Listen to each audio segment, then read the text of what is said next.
Hi friends, എല്ലാവർക്കും എൻ്റെ ചാനലിലേക്ക് സ്വാഗതം. ഇന്ന് ഞാനൊരു മിക്സഡ് അച്ചാറാണ് ഉണ്ടാക്കാൻ പോകുന്നത്. അതിനുവേണ്ടി അമ്പഴങ്ങയാണ്, നമ്മുടെ തൊടിയിലുണ്ടായ അമ്പഴങ്ങയാണ്.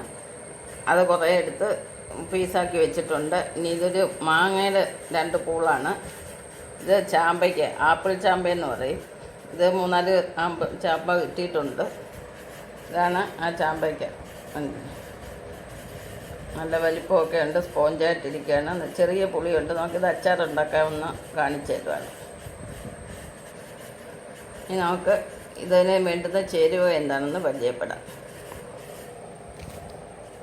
മുളക് പൊടി എടുത്തിട്ടുണ്ട്, ഇഞ്ചി വെളുത്തുള്ളി പേസ്റ്റ്, കടുക് ചതച്ചത്, ഉലുവാപ്പൊടി, ആവശ്യത്തിന് ഉപ്പ്, കായത്തിന് പകരം കായപ്പൊടി വേണമെങ്കിൽ ഇടാവുന്നതാണ്. ഇനി നമുക്ക് വേണ്ടുന്നത് ഓയിലാണ്.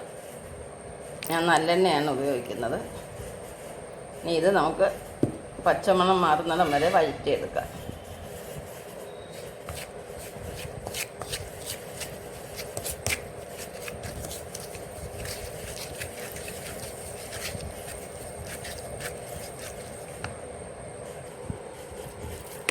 പൊടിയുടെ എല്ലാം പച്ചമണം മാറിയിട്ടുണ്ട്. നമുക്കിനി ഇതിലേക്ക് അരിഞ്ഞു വെച്ച കഷ്ണങ്ങൾ ഇട്ട് കൊടുക്കാം.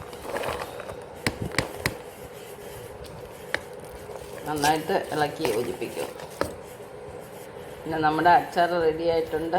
ഒരുപാട് വെന്ത് പോവരുത്, ചെറുതായിട്ടൊന്ന് ചൂടായാൽ മാത്രം മതി. ആ ക്രിസ്പിനെസ് അതുപോലെ തന്നെ നിലനിർത്തണം. നമുക്ക് ഇതിലേക്ക് കടുക് താളിക്കാം.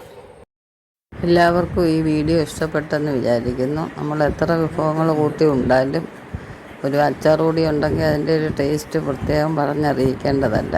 ഇപ്പോൾ നമുക്ക് ചെറിയ ചെറിയ സാധനങ്ങളെ ഉള്ളെങ്കിലും അത് കൂട്ടി നമുക്ക് അച്ചാർ ഉണ്ടാക്കാൻ നോക്കുന്നതാണ്.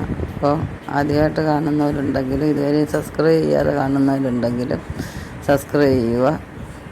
ഈ വീഡിയോ ഞാനിവിടെ വേണ്ടിയപ്പ് ചെയ്യുകയാണ്. നെക്സ്റ്റ് ഒരു വെറൈറ്റി ആയിട്ട് അടുത്ത വീഡിയോയിൽ കാണാം. ശുഭദിനം ആശംസിച്ചുകൊണ്ട് എല്ലാവർക്കും ബൈ ബൈ.